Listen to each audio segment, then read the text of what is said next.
Hey guys, want to give a quick update on Ryan and Pat's knives. Just got done heat treating Ryan's neck knife and Pat's secondary knife.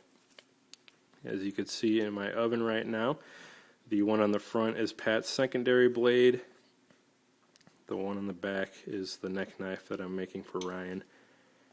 And both just came out of the Parks 50 quench oil, extremely hard, passed the file test very well.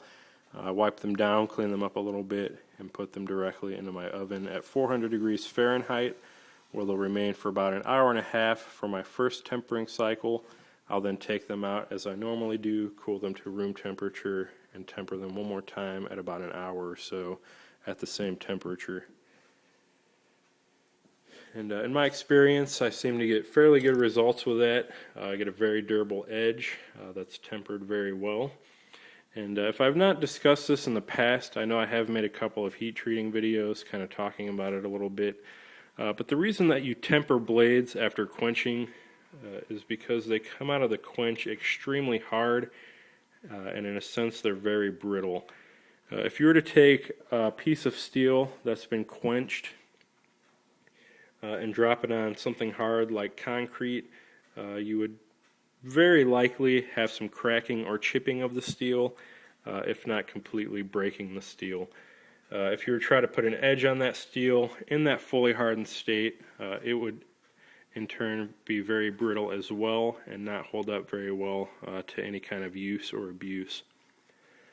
Another thing to consider is that some guys, after quenching, when they delayed their tempering process or decided not to temper the steel, actually noticed fractures and cracks developing in the steel just from sitting there. So the steel does have some internal stresses as well as some brittleness that does need to be taken care of after the initial quench and hardening. Now 1095 specifically has a range of recommended tempering temperatures. If I recall correctly, there's somewhere around 300 to 325 degrees Fahrenheit on the lower end and up to 475 degrees Fahrenheit or so on the higher end. And what that differing range of temperatures does, on the lower end, you'll actually retain quite a bit of hardness. You won't lose as much during the tempering process while still softening and reducing the internal stresses of the knife adequately enough. On the higher end, you're going to soften it just a little bit more, retain just a little bit of flexibility, be able to maybe use the knife a little bit harder without possibly cracking or damaging the edge. And in my experience and in my use, I believe that 400 degrees Fahrenheit is a wonderful compromise between the lower and higher tempering spectrum. And what that allows me is a blade that's soft enough that the edge is not necessarily going to crack or fracture with hard use or something perhaps like chopping, but it's still hard enough that the blade's not going to roll or damage like that. And hopefully I said that right just now. But 400 degrees seems to give a very good edge, very good results in my opinion. As far as the dual cycles that I normally do, or the 2 tempering cycles, that's just to ensure thorough temper in the steel, as you're not necessarily going to get a full temper on the first cycle. It does help to take them out, cool them, and try tempering them one more time to make sure you do get the entire blade. Some guys will even temper up to a 3rd or 4th time. I really haven't found that to be necessary yet, especially when dealing with these smaller knives, which seem to heat up pretty thoroughly and evenly in less time. So until I find a better method or realize I'm doing something wrong, I think I'm going to keep doing it that way. So while those blades were being heat treated, I did do a little bit more work on Pat's larger knife, specifically getting the sheath squared up a little bit, and that's going to be essentially the finished sheath for the large knife, minus the accessories and the belt loop. But right now I'm very happy with how this is turning out. We have great retention, as you could see, absolutely no play or wobble in that. and there's no way this is going to accidentally fall out or be removed unless you want it to be. At the same time, the drawing of the knife is very comfortable, very smooth, and as you can see, no problems with that whatsoever.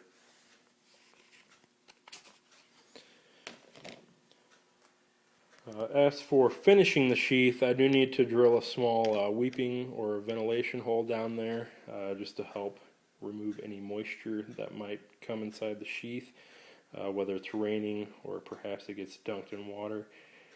So I do like to add a little weep hole, at least for my larger sheaths. Another thing that I considered when spacing these eyelets was I wanted them to be Tek-Lok compatible for a large Tek-Lok. So every one of these is spaced about 1.5 inches apart. These 4 on the top and these 3 on the bottom. So you can mount a Tek-Lok as desired, either horizontally or vertically, for those carry options. I still need to make a leather belt loop as requested for a vertical belt carry.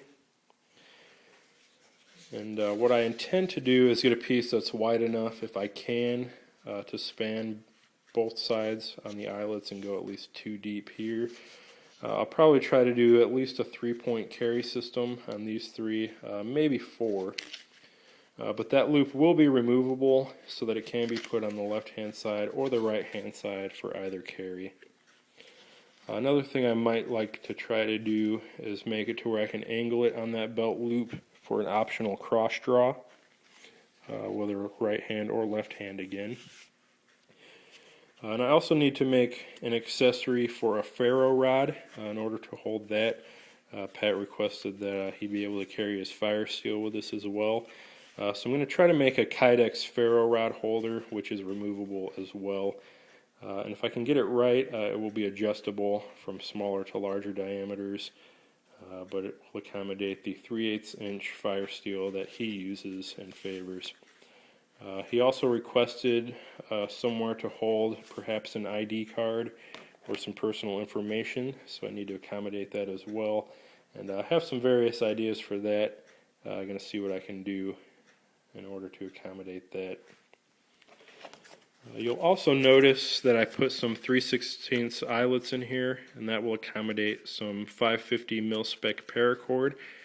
If you would like to use that maybe as a leg tie, or even as a lanyard for around your neck. This is probably a little bit heavy for comfortable neck carry, although I have seen it done. But another option you might like to employ is maybe a shoulder harness system for underarm carry. So those are there for that. And again, this will accommodate a large Tek-Lok as well. As for the secondary knife, I still need to make the sheath for that when I get that cleaned up and put an edge on it. That will be compatible most likely with a small Tek-Lok as well as neck carry, and it will be mountable to the sheath as well. As far as Ryan's sheath, I'll make that as I usually do. And this one will be compatible with a small Tek-Lok as well as a neck lanyard. And should be able to get those done fairly quickly. I also need to put a handle on Ryan's knife and get that completed. So definitely looking forward to that. We are making progress, coming along. Things are going very well. And I really couldn't have expected Pat's knife to be coming out any better than it has been. Again, very happy with the sheath retention and how that's coming out. And once that belt loop and those accessories get put into place, I think this is going to be a really good looking knife and a really nice system there. So that's just a quick update there, a little bit of information on heat treating, and I appreciate you guys watching. I hope you're happy with the progress as I am, and definitely feel free to leave comments, ask questions, anything like that. And for anyone else watching, definitely feel free to rate, comment, and or subscribe if you've not already. Definitely appreciate your watching my videos, and definitely stay tuned for more. Lots to come. Thanks, guys.